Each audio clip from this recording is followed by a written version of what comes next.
So, Father Vince, we're going to get started here. And really, first, what I want to do before we talk about any exorcism related, tell me a little bit about your path to priesthood and a little bit about your background. Okay. I grew up in the city of Indianapolis. I have 8 brothers and sisters. We always attended Catholic grade school, Catholic high school. So the church was always very much a central part of my family life growing up. Got to know a lot of the priests and nuns, and their influence encouraged me to become a priest. Ironically, it was a nun from Oldenburg, Sister Ramona Lunsford, who has ties to St. Peter's Parish here in Franklin County, who told me in the 5th grade that she thought I would make a good priest. So I remember that, and after high school I attended St. Meinrad College in southern Indiana, and after graduating from college I attended St. Mary of the Lake Seminary up in the northern suburbs of Chicago, and was ordained a priest on June the 1st of 1991. Congratulations on 30 years. Yes. Give me a second. I'm going to raise this up just a tad so we're eye-level. That's my fault. Father Whittington also attended St. Mary of the Lake Seminary. Really? He talked about how his homilies when he was in school weren't well received.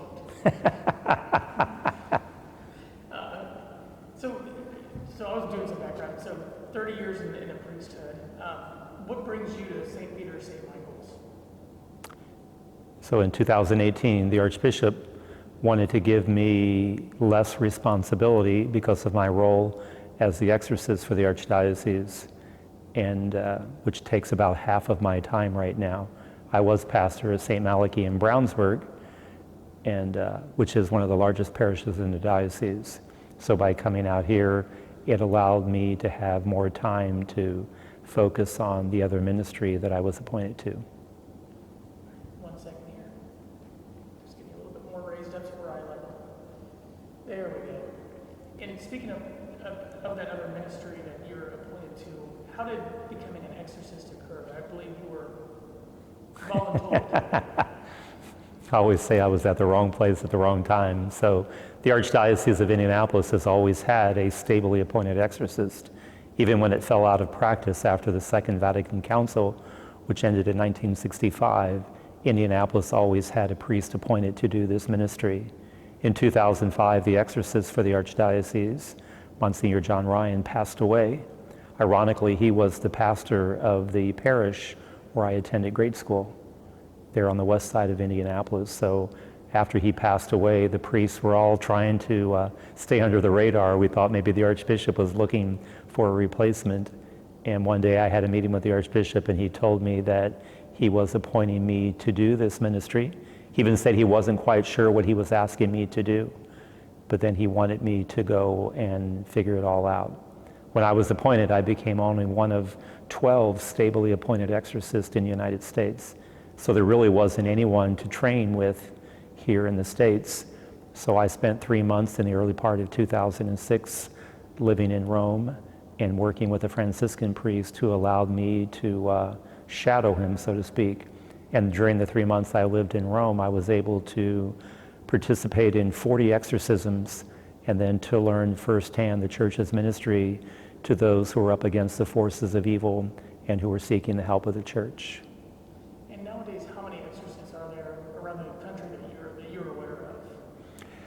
Some exorcists are publicly known, some wish to remain anonymous, but my best guess is there are about 125 exorcists in the United States now.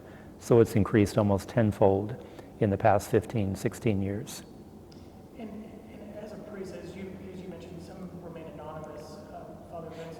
What makes you public about this? Why is this important for the Catholic Church, that people are aware? I think being public allows me the opportunity to help educate people on what the church actually believes and teaches about the reality of evil. Anytime you shroud something in secrecy so much, it kind of takes on a life of its own. And I think by publicly speaking about it, it debunks a lot of the myths and then allows people to come to a better understanding of what the church actually believes and teaches. Can you tell me a little bit about what the church's beliefs are around exorcism and good versus evil? Because for me, and I represent probably a lot of viewers, we just don't understand this fully. There's a lot of people, I think, that don't believe that evil is personified. They might say that evil is nothing more than humanity's inhumane treatment of one another. But the Catholic Church, in its nearly 2,000-year history, has consistently taught that evil is personified in what we call the devil and his demons, if you will. The book of Revelation talks about how when the archangel or the angel Lucifer fell from grace, that 1/3 of the angels fell with him. And so he was closest to the throne of God. Lucifer was a seraphim angel, which means the fiery ones.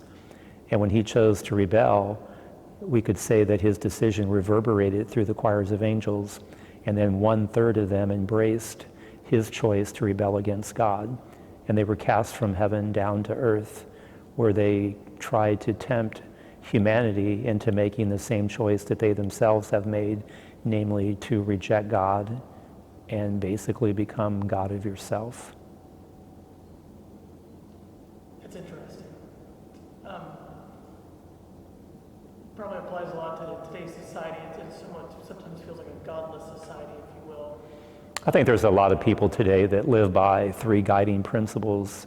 You may do whatever you wish.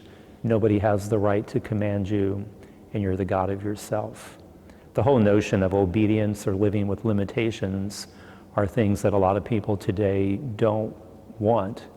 They want that sense of freedom where they can do whatever they want. But it was St. John Paul II who said that freedom in the true sense of the word doesn't mean we get to do whatever we want. Freedom means to live in the manner that God created us to live in. So when God created Adam and Eve, he gave limitations. They could eat of any of the fruit of the trees in the garden, but the one tree, the knowledge of good and evil, they were forbidden to eat. But they didn't want to live with that limitation. And then the serpent in the garden tempted them, and they succumbed to the temptation. And as a result, sin entered the world. And then that same way, the devil can try to tempt people today to rebel against God, to live without limits. But obedience is really what defeats the devil. We look at Adam and Eve, and they were disobedient to God. As Catholics, we look at our Blessed Mother. When the angel came to her and said, God has a plan, she said, yes, let it be done to me according to your word. So her yes in being obedient to God reverses the no and the disobedience of Adam and Eve, and then allows for humanity to find redemption in Jesus Christ.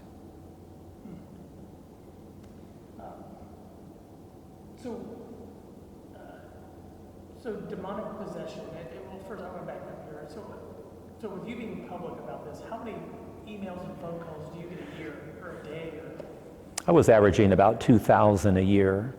I get emails and calls from people all over the United States, even other countries, parts of the world.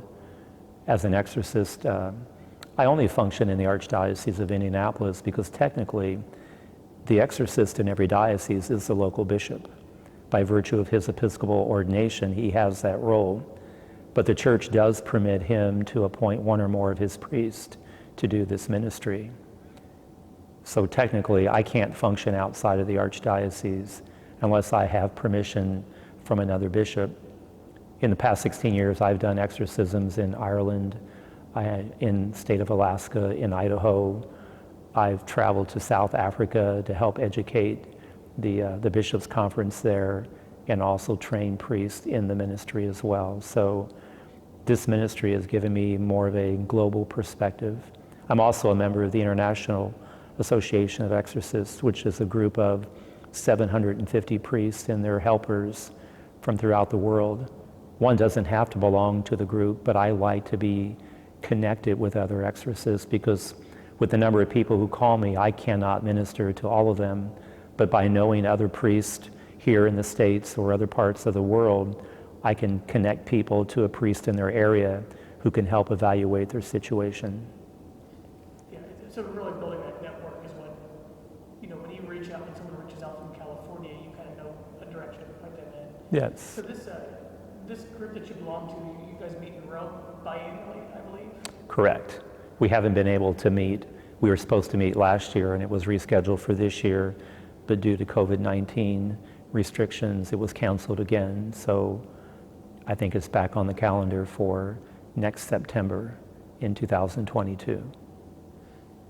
Watching some of your interviews, one thing that I find interesting, but it makes complete sense, is a lot of these calls you get, people are self-diagnosed already. Correct. And sometimes it's a little bit more along the lines of mental health issues rather than demonic possession, correct? That is true.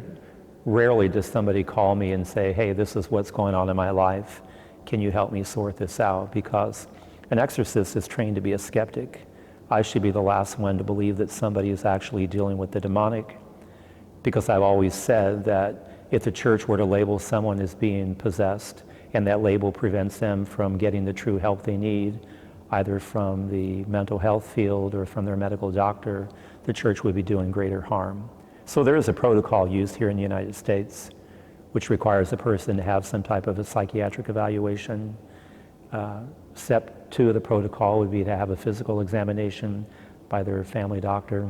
So the church is wanting experts in these fields to weigh in on the case to help me reach moral certitude, meaning beyond a doubt the person in front of me is truly dealing with the extraordinary activity of the devil. And then if that were the case, I would meet with the person. The Vatican has put together an intake questionnaire that I would use, because my goal would be to determine if this is truly demonic, what was the entry point for the demonic into the person's life.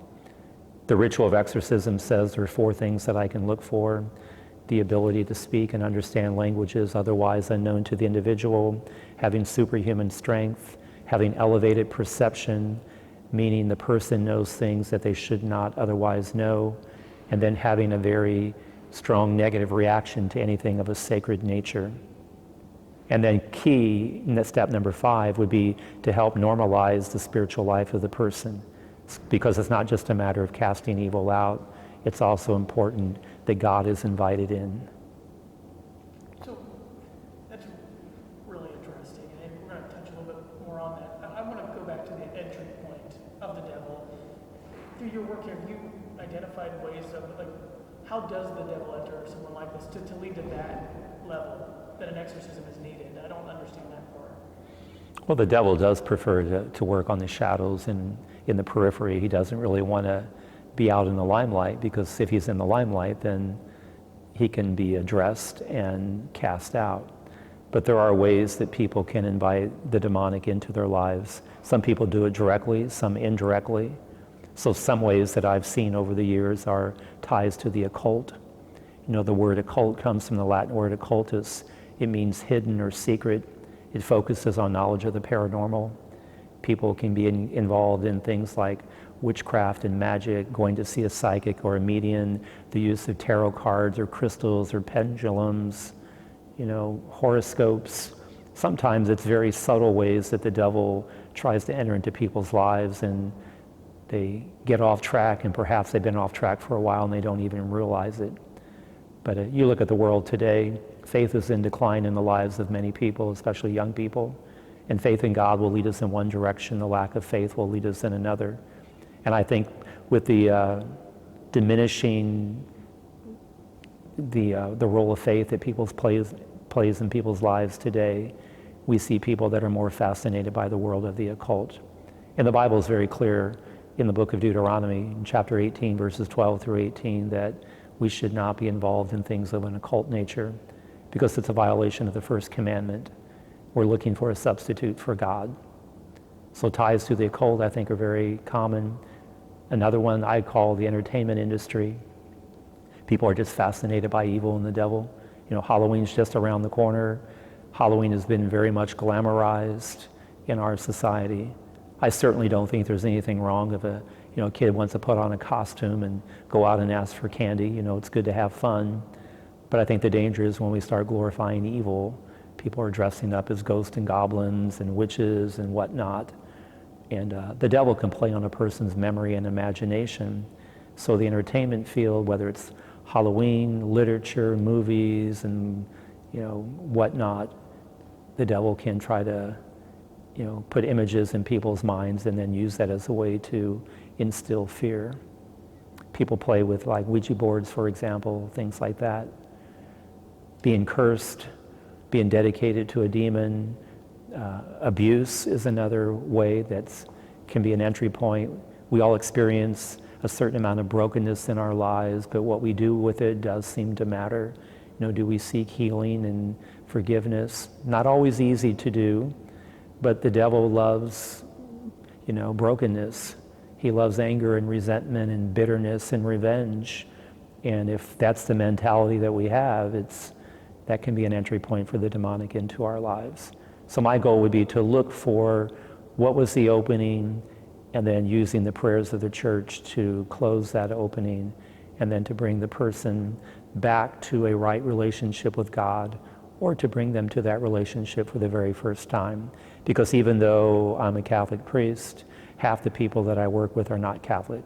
They come from other Christian faith traditions, other world religions, or no faith background whatsoever. And it's important for people to realize that I don't have any special powers or abilities. If we're relying on me, we're all in trouble. But if we're relying on the power and the authority of Christ that he has given to his church and is at work in his ministers, that's the right mindset to have. Because I have noticed in recent years that many people are now viewing the exorcist as a magician, that I have certain powers or abilities and I have tricks up my sleeve that I can use to cast the devil out. But again, it's not just about casting the devil out. God must be invited in. And I always like to say that in an exorcism, Jesus is not a bystander, he's the main actor. So there's a lot of different things that I can get off subject on.